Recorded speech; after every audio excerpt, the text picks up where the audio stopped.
Bonjour à tous. Aujourd'hui, nous allons consacrer cette vidéo qui est absolument cruciale pour le lancement de Restory, le RGPD et la mise en conformité avec la réglementation sur la protection des données personnelles. Je sais que le RGPD peut sembler être un sujet technique et juridique un peu aride, mais je vais vous montrer que c'est en réalité un atout concurrentiel majeur pour Restory. C'est même un élément de différenciation qui peut nous aider à gagner la confiance de nos utilisateurs, qu'ils soient freelance ou recruteurs. À la fin de cette vidéo, vous aurez tous les éléments pour comprendre ce qu'est le RGPD, pourquoi c'est important dans notre projet, quelles sont les sanctions en cas de non-respect et surtout comment on va mettre en conformité concrètement. Voici le plan de la vidéo aujourd'hui. Nous allons aborder 6 grandes thématiques. La première partie, c'est les principes fondamentaux du RGPD. On va clarifier ce que c'est, ce qu'est une donnée personnelle et quelles sont les règles de base à respecter. La deuxième partie, les sanctions et les risques. Parce qu'il faut être honnête, le non-respect de RGPD peut coûter très cher. Je vais vous donner des exemples concrets de sanctions qui ont été infligées à des entreprises, y compris des géants du numérique. Troisième partie, les actions concrètes de conformité que nous devons mettre en place. C'est la partie la plus opérationnelle. Qu'est-ce qu'on doit faire concrètement avant de lancer Restolink? Quatrième partie, la sécurité des données. Comment on va protéger techniquement les données de nos utilisateurs? Cinquième partie, la gestion des consentements.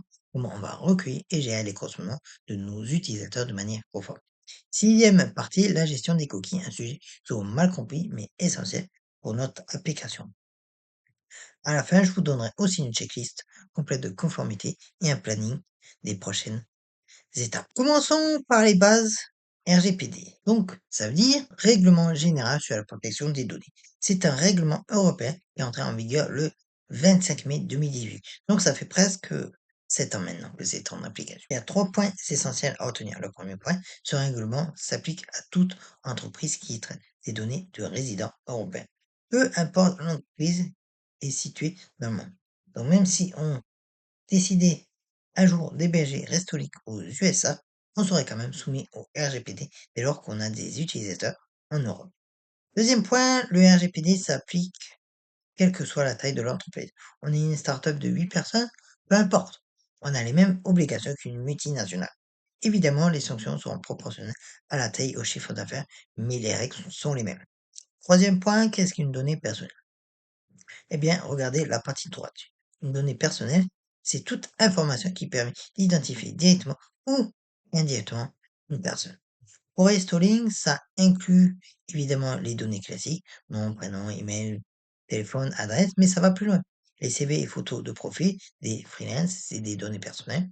Les certifications HACCP, les diplômes, c'est des données personnelles. Le siret d'un freelance auto-entrepreneur, c'est une donnée personnelle.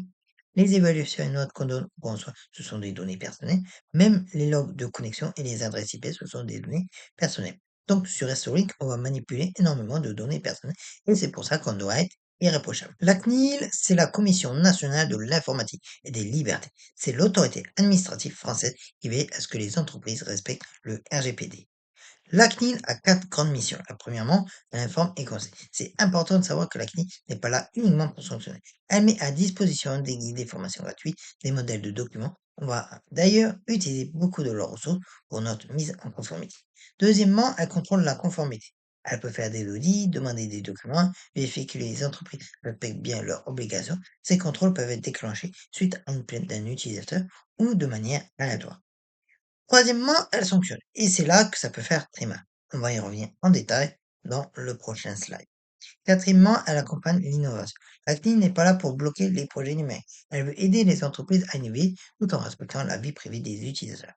Un dernier point important, si jamais on a un litige avec un utilisateur ou si quelqu'un conteste la manière dont on traite ses données, il peut porter plainte auprès de la CNIL et croyez-moi, la CNIL prend ses plaintes très au sérieux. Le RGPD repose sur 7 principes fondamentaux. Je vais vous les présenter un par un parce que c'est vraiment la colonne vertébrale de tout ce qu'on va mettre en place. Principe numéro 1, l'ICIT, loyauté et transparence. Ça veut dire qu'on doit informer clairement nos utilisateurs sur ce qu'on fait avec leurs données. Pas de petits caractères illisibles, pas de formulation vague. On doit dire clairement, voilà les données qu'on collecte, voilà pourquoi, et voilà ce qu'on en fait. Deuxième principe, limitation des finalités. On ne peut collecter des données que pour des objectifs précis et légitimes. Par exemple, on collecte l'email d'un client pour lui permettre de se connecter et de recevoir des notifications sur les messages. C'est légitime. Par contre, on ne peut pas décider demain devant cet email un partenaire commercial. Ce serait un détournement de finalité et c'est interdit.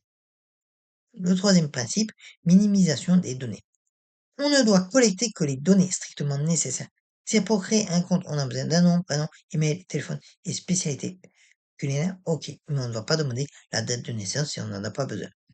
Moins on collecte de données, moins on a de responsabilités et de risques. Principe numéro 4, exactitude.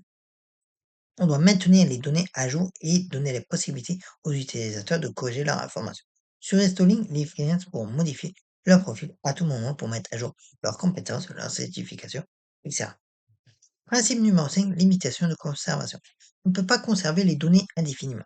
Il faut définir des durées de conservation justifiées pour chaque type de données.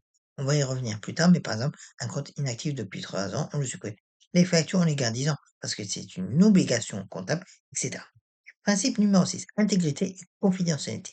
On doit garantir la sécurité des données. Ça veut dire chiffrement, sauvegarde, protection contre les piratages, accès restreint. On va détailler tout ça dans la partie sécurité. Principe numéro 7, responsabilité ou accountability en anglais. C'est le plus important. On doit être capable de démontrer qu'on respecte ces principes. C'est pas suffisant de dire oui, oui, on est conforme. Il faut avoir des documents, des preuves, registre de traitement, politique de confidentialité, contrat avec les sous-traitants, log d'audit, etc. Ce dernier principe, c'est vraiment la clé. On doit documenter tout ce qu'on fait. Maintenant, parlons un peu des sanctions. Parce que le RGPD, c'est pas juste de la théorie. Quand on ne respecte pas les règles, ça peut coûter et très cher. Regardez les montants. Pour les infractions les plus graves, par exemple, ne pas respecter les principes fondamentaux, collecter des données sans base légale, ne pas respecter les droits des personnes, la CNIL peut infliger une amende allant jusqu'à 20 millions d'euros ou 4% du chiffre d'affaires annuel mondial. Et c'est le montant le plus élevé qui est retenu. Pour donner un exemple concret, si demain Restoling devient une licorne valorisée à 1 million d'euros avec 100 millions de CA, une sanction de 4% du CA, ça ferait 4 millions d'euros. C'est énorme. Pour les infractions modérées, par exemple, ne pas répondre à une demande d'exercice de droit dans les délais, ne pas notifier une corruption de données à la CNIL, l'amende peut aller jusqu'à 10 millions d'euros ou 2% du CA mondial. Mais au-delà des amendes financières, il y a d'autres sanctions administratives qui peuvent être encore plus destructrices pour une startup comme nous.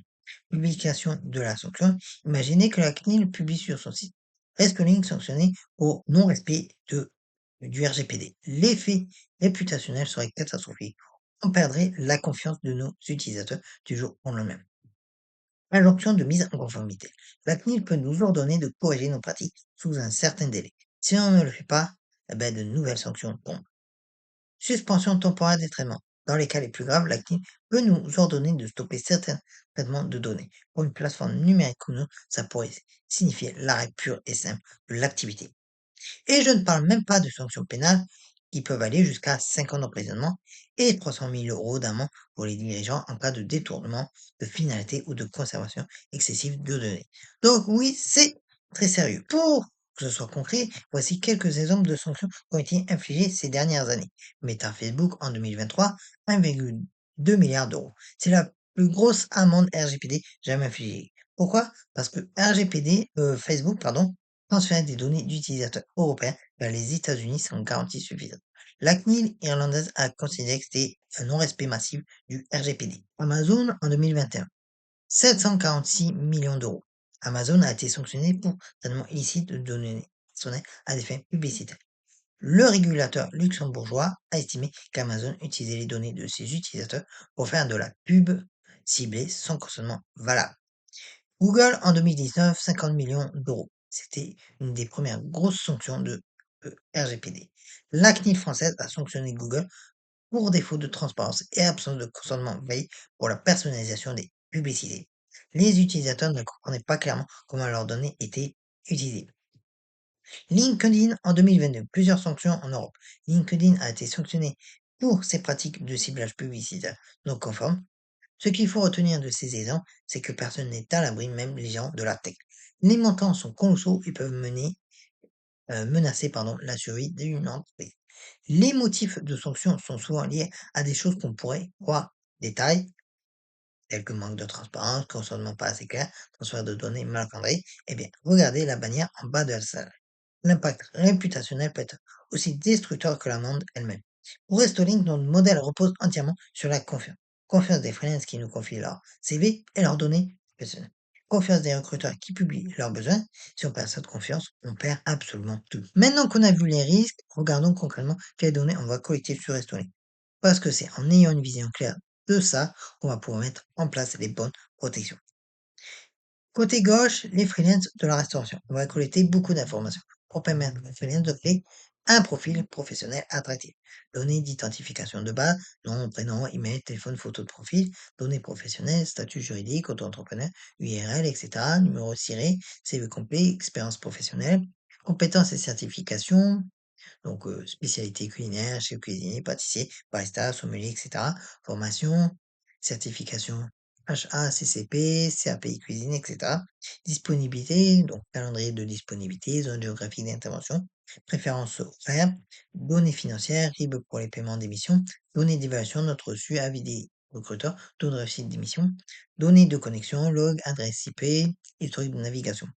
C'est beaucoup de données et certains sont très sensibles. Un CV, c'est l'identité professionnelle complète d'une personne.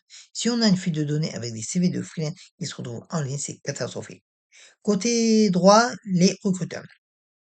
Pour les restaurants, les hôteliers et les entreprises qui recrutent, c'est les données de contact, donc nom de contact, email, téléphone, données de l'établissement, raison sociale, siret, adresse, type de cuisine, données de mission, description des besoins, critères de sélection, budget, historique des missions publiées, données de paiement, donc information de carte bancaire pour payer les commissions. Mais ça, on va le déléguer à Trapp qui est certifié PCI et SSS. On ne va jamais stocker de numéro de carte bancaire. Nous-mêmes, les évaluations, donc les notes données aux freelance, l'historique avec les candidatures reçues et les freelances sélectionnés. Mais un point important, toutes ces données ne sont pas publiques. Par exemple, le RIB d'un freelance, évidemment, ça reste privé. Le CRA d'un recruteur, c'est public. C'est le registre des entreprises. Il va falloir bien réfléchir à qui a accès à quoi. Pour chaque traitement des données, on doit avoir une base légale. C'est l'article 6 du RGPD. Il existe 6 bases légales possibles, mais dans la pratique, on va surtout en utiliser 4 pour restaurer. La base numéro 1 légale, c'est le contrat. C'est la base légale qu'on va utiliser pour la majorité de nos traitements. Quand quelqu'un crée un compte sur Restonic, il accepte nos CGE. C'est un contrat, donc tout ce qui est nécessaire à l'exécution de ce contrat peut être traité sur la base contrat. Création et gestion des profils, publication et création des missions, système de candidature et sélection, messagerie interne entre freelance et recruteur, facturation et paiement des commissions. Attention, cette base légale ne peut être utilisée que pour ce qui est strictement nécessaire au service. On ne peut pas dire c'est dans le contrat donc on fait ce qu'on veut. Base légale numéro 2, le consentement. C'est la base légale qu'on doit utiliser pour tout ce qui n'est pas strictement nécessaire au service. Donc, newsletter et comme marketing, cookies analytiques, donc Google Analytics, Matomo, éventuellement partage de profils avec des partenaires. Le consentement doit être libre, spécifique, éclairé et univoque. On va y revenir en détail dans la partie sur la gestion des consentements. La base légale numéro 3, l'obligation légale. Il y a des traitements qu'on doit faire parce que la loi nous l'impose. Conservation des factures pendant 10 ans, obligation comptable, conservation des données pour la lutte contre la fraude fiscale et le travail dissimulé, vérification de l'identité et du statut légal des freelances pour s'assurer qu'ils sont bien déclarés. Pour ces traitements, on n'a pas besoin de demander le consentement puisque c'est imposé par la loi. La base légale numéro 4, l'intérêt légitime. C'est la base légale la plus délicate à utiliser. On peut traiter des données sur la base de notre intérêt légitime. Mais il faut que cet intérêt soit proportionné et qu'il ne porte pas atteinte aux droits et aux libertés des personnes. Prévention de la fraude, détection de faux profits, fausse évaluation, modération des contenus, suppression des avis inappropriés, messages haineux, amélioration du service, analyse des comportements utilisateurs pour améliorer l'UX, sécurité de la plateforme, détection d'abus, de tentatives de piratage. Pour l'intérêt légitime, il faut documenter pourquoi on estime avoir un intérêt légitime et pourquoi c'est proportionnel. Le RGPD donne une série de droits aux personnes dont on traite les données. Et on doit impérativement permettre à nos utilisateurs d'exercer ces droits facilement. Le droit d'accès, article 15. N'importe quel utilisateur peut nous demander quelles données vous avez sur moi. Et on doit lui fournir une copie complète de toutes ces données. Pour Restoring, ça veut dire son profil, ses missions, ses messages, ses évaluations, ses logs de connexion, tout. On devra créer une fonctionnalité exporter mes données dans le compte utilisateur qui génère un fichier JSON ou CSV avec toutes les données. Délai de réponse, un mois maximum. Si c'est complexe, on peut prolonger de 2 mois, mais il faut justifier le délai. Droit de rectification, article 16. Les utilisateurs doivent pouvoir corriger leurs informations pour la plupart des données, nom, prénom, spécialité, disponibilité. Ils pourront le faire directement depuis leur profil. Pour d'autres données, par exemple, contester une évaluation manifestement erronée, on devra avoir une procédure de médiation. Droit à l'effacement, droit à l'oubli, article 17. Les utilisateurs peuvent demander la suppression de leur compte et de leurs données. On devra mettre un bouton supprimer mon compte dans les paramètres. Attention, il y a des exceptions. On ne peut pas supprimer les données si on a une obligation légale de les conserver. Par exemple, les factures disant les données nécessaires en cas de litige en cours, etc.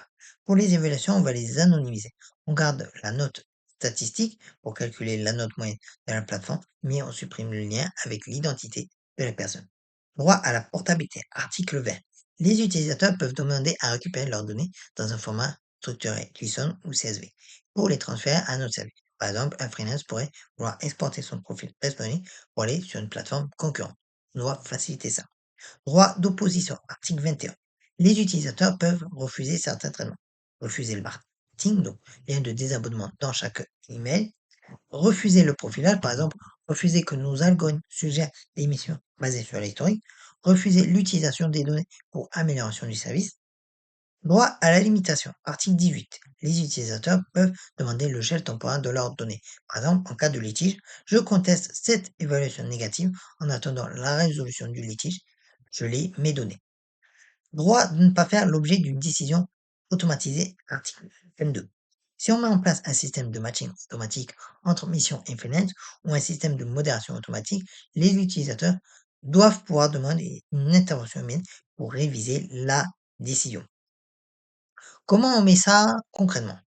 Eh bien, regardez le bandeau en bas. On va créer une adresse email dédiée dpo.restoring.fr. Donc, DPO, c'est le Data Protection Officer, c'est le responsable de la protection des données. N'importe qui pourra envoyer un email à cette adresse pour exercer ses droits.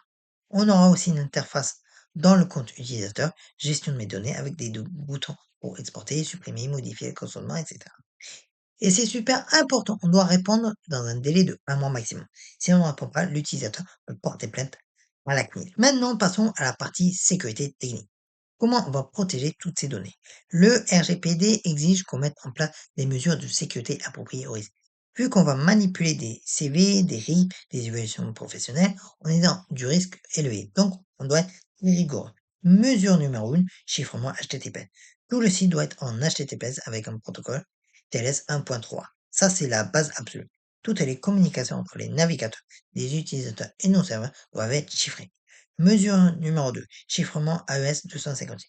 Les données sensibles stockées en base de données, RIB, documents uploadés comme les CV et les certificats PDF doivent être chiffrés avec un algorithme AES 256. Comme ça, même si quelqu'un réussit à accéder à la base de données, il ne pourra pas lire les données sans la clé de chiffrement.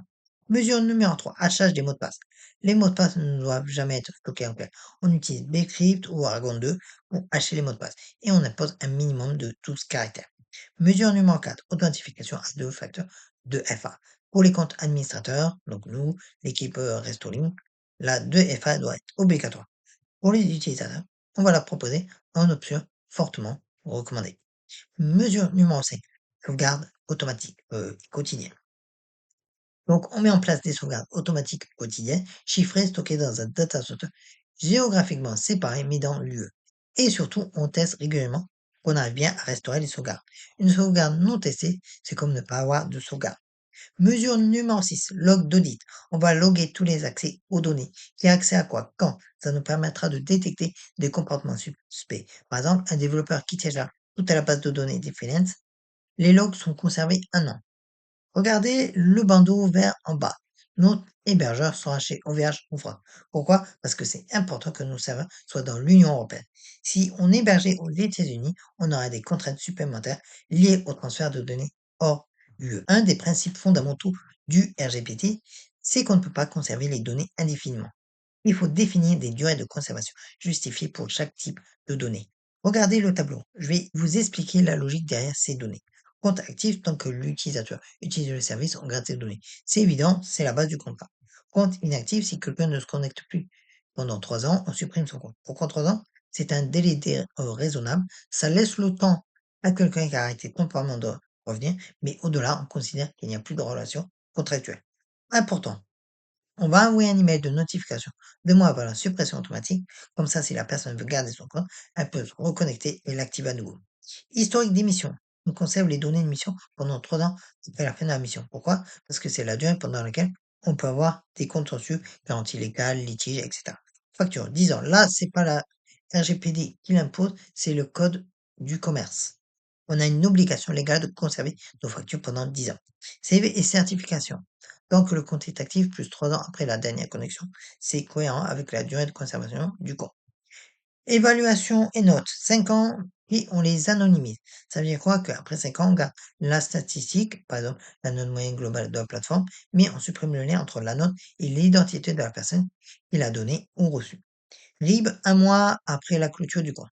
Juste le temps de traiter les derniers paiements éventuels, puis suppression immédiate. Les RIB, c'est ultra sensible, on ne les garde pas plus longtemps que nécessaire. Log de connexion, 12 mois. C'est une recommandation de la CNIL pour la sécurité et la lutte contre la fraude. Tous ces délais sont implémentés avec des scripts automatiques qui vont supprimer les données expirées. On ne peut pas compter sur une suppression automatique, ce serait trop risqué d'oublier. Passons maintenant à un sujet mal compris, les cookies. On voit souvent des sites avec des bannières accepter tous les cookies. Mais en fait, c'est beaucoup plus complexe que ça. Il existe 4 types de cookies. Ils n'ont pas tous le même statut juridique. Le type 1, cookies strictement nécessaires. Ce sont les cookies indispensables au fonctionnement du site. Sans eux, le site ne fonctionne pas. Pour Restoring, ça inclut le cookie de session pour maintenir la connexion de l'utilisateur, le cookie d'authentification, le cookie de panier candidature quand quelqu'un est en train de postuler à une mission, le cookie de sécurité CSRF, protection contre les attaques. Pour ces cookies, on n'a pas besoin de demander le consentement. Pourquoi? Parce qu'ils sont indispensables, mais attention, il faut quand même les mentionner dans notre politique de gestion des cookies. Type 2, les cookies fonctionnels. Ce sont les cookies qui améliorent le confort d'utilisation, mais qui ne sont pas strictement nécessaires. C'est par exemple préférence d'affichage, mode liste ou grille pour l'émission, filtre des recherches sauvegardées, dernière mission consultée. Pour ces cookies, le consentement est recommandé. C'est un débat juridique. Techniquement, on pourrait argumenter qu'ils sont nécessaires à l'expérience utilisateur, mais par précaution, on va les inclure dans le consentement. Type 3, les cookies analytiques, donc Google Analytics, Matomo, Oja, tous les outils qui nous permettent de mesurer l'audience, de comprendre comment les utilisateurs naviguent sur le site. Pour ces cookies, le consentement est obligatoire, sauf si on utilise Matomo en mode exempté, avec anonymisation stricte, mais c'est une configuration spécifique. Type 4, cookies publicitaires. Facebook Pixel, Google Ads, cookies marketing. On ne doit pas utiliser ces cookies dans notre phase de lancement pour simplifier la conformité. Si plus tard on fait de la publicité, il faudra demander un consentement strict. Les règles importantes, eh bien, regardez bien les colonnes consentement. Cookies nécessaires, donc pas de consentement requis, mais information obligatoire. Cookies fonctionnels, analytique, publicitaire, consentement obligatoire. Durée maximum 13 mois. C'est la recommandation stricte de la CNIL. On ne peut pas mettre des cookies qui durent 5 ans. Ce qu'il ne faut jamais faire, déposer des cookies analytiques ou publicitaires avant que l'utilisateur ait fait son choix. Précocher les cases de consentement. Considérer que continuer la navigation égale consentement. Rendre le refus plus compliqué que l'acceptation. On va utiliser un outil de gestion des cookies. On va y revenir dans le prochain slide. Il va bloquer automatiquement les cookies non essentiels tant que l'utilisateur n'a pas fait son choix. Pour gérer les cookies de manière conforme, on ne va pas coder ça nous-mêmes. On va utiliser un outil spécialisé appelé CMP, Consent Management Platform. J'ai fait une analyse comparative de 5 solutions. Regardez le tableau. Axpio, solution française, c'est ma recommandation. Prix, c'est gratuit jusqu'à 5000 pages vues par mois, ce qui est parfait pour notre MVP. Ensuite, 20 euros pour 100 000 pages vues. Avantage, c'est une solution 100% française, développée selon les standards stricts de la CNIL. L'UX est excellente. Le taux de consommation sont comme les meilleurs du marché, 60 à 80 contre 30 à 50% pour des bannières basiques. Le support est en français et surtout c'est gratuit pour commencer. Donc une note de 5 étoiles, c'est clairement le meilleur choix pour nous. Ensuite, il y a Cookiebot, une solution danoise, qui 9 euros par mois pour 50 000 pages vues. Avantage très complet, scan automatique des cookies, utilisé par beaucoup de PME européennes. Note 4 étoiles, c'est une bonne alternative à Exceptio si ça ne convient pas, mais c'est payant dès le départ. Tarte au citron, solution open source française. Euh, c'est gratuit, c'est open source. Bon, les avantages, 100% de contrôle, pas de dépendance à un service externe, respectueux de la vie privée. Inconvénient, il faut un développeur pour l'intégrer, le configurer, le maintenir. Pas d'interface d'administration, pas de scan automatique des cookies.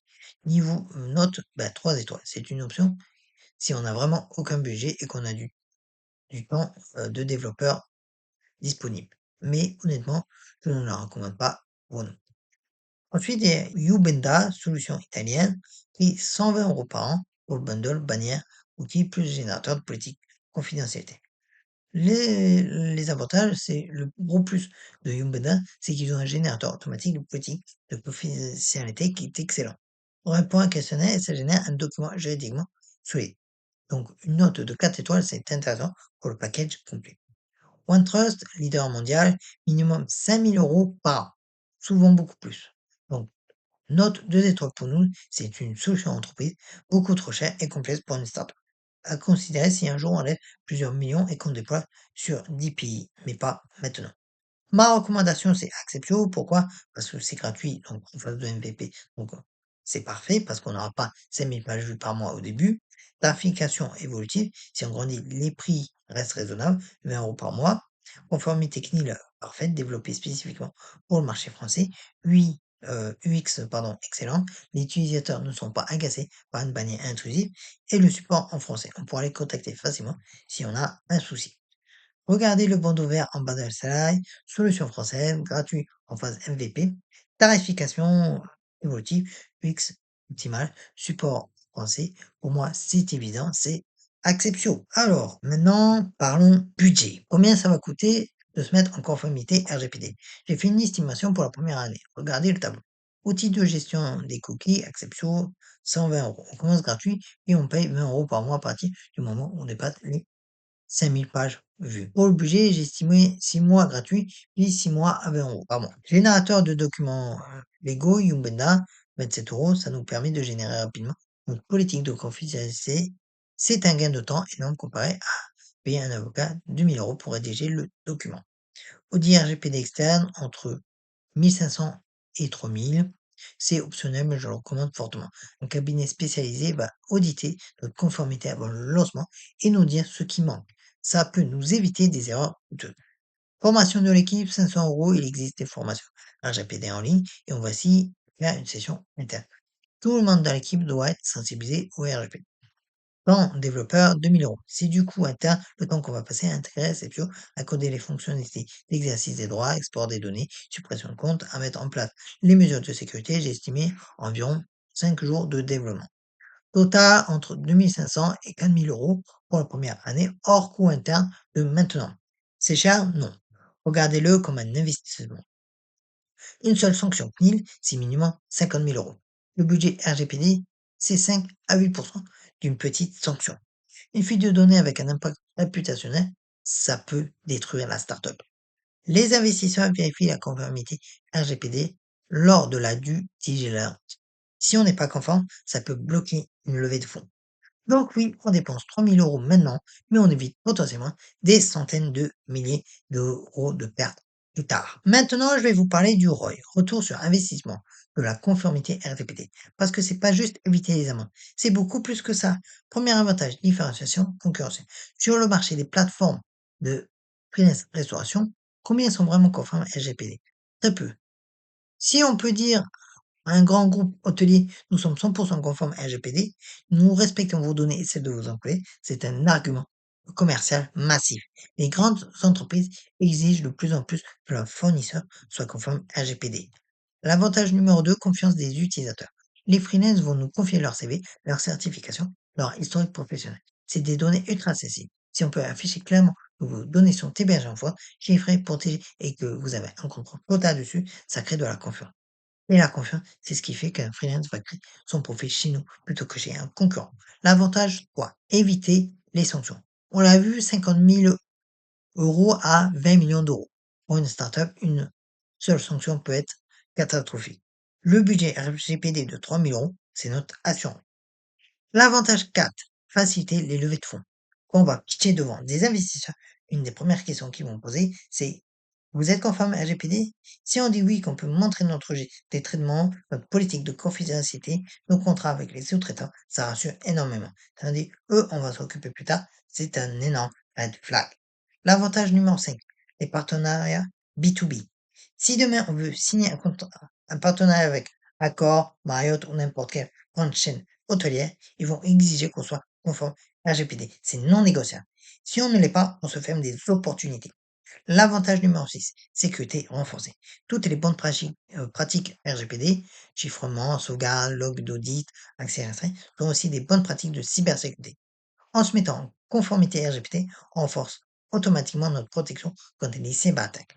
En résumé, le RGPD, ce n'est pas une contrainte, c'est un avantage. Voici la checklist complète de ce qu'on doit avoir en place avant de lancer Restoring en production.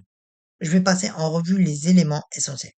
Documentation obligatoire, donc registre des traitements complétés et à jour, politique de confidentialité rédigée et accessible, CGU mentionnant les traitements de données, mention légale complète, au niveau des consentements droits, bannière cookie conforme installée, exception, formulaire de consentement conforme, case non précochée, page de gestion de mes données dans les comptes, email DPO configuré, donc DPO égale arobase restoling.fr, sécurité technique avec HTTPS, donc TLS 1.3 sur tout le site, chiffrement des mots de passe Backflip, chiffrement des documents sensibles, sauvegarde quotidienne testée, log d'audit activé, protection CSRF sur tous les formulaires, au niveau des contrats, contrat de sous-traitance avec l'hébergeur, OVH, contrat de sous-traitance avec le prestataire de paiement, Stripe, vérification que tous les sous-traitants sont dans l'UE. Au niveau de la gouvernance, désignation d'un référent RGPD, formation RGPD de toute l'équipe, procédure de notification de violation définie, clause de confidentialité dans les contrats de travail. Voici les ressources officielles que vous pouvez consulter pour approfondir vos connaissances sur le RGPD. La CNIL, donc la documentation officielle, parce que le site de la CNIL, c'est une mine d'or. Donc CNIL.fr, toute la doc officielle, le guide RGPD du développeur, un guide très pratique avec des exemples de code, les modèles de clauses RGPD, des contrats des templates de contrats de sous-traitants, de politique de confidentialité, etc.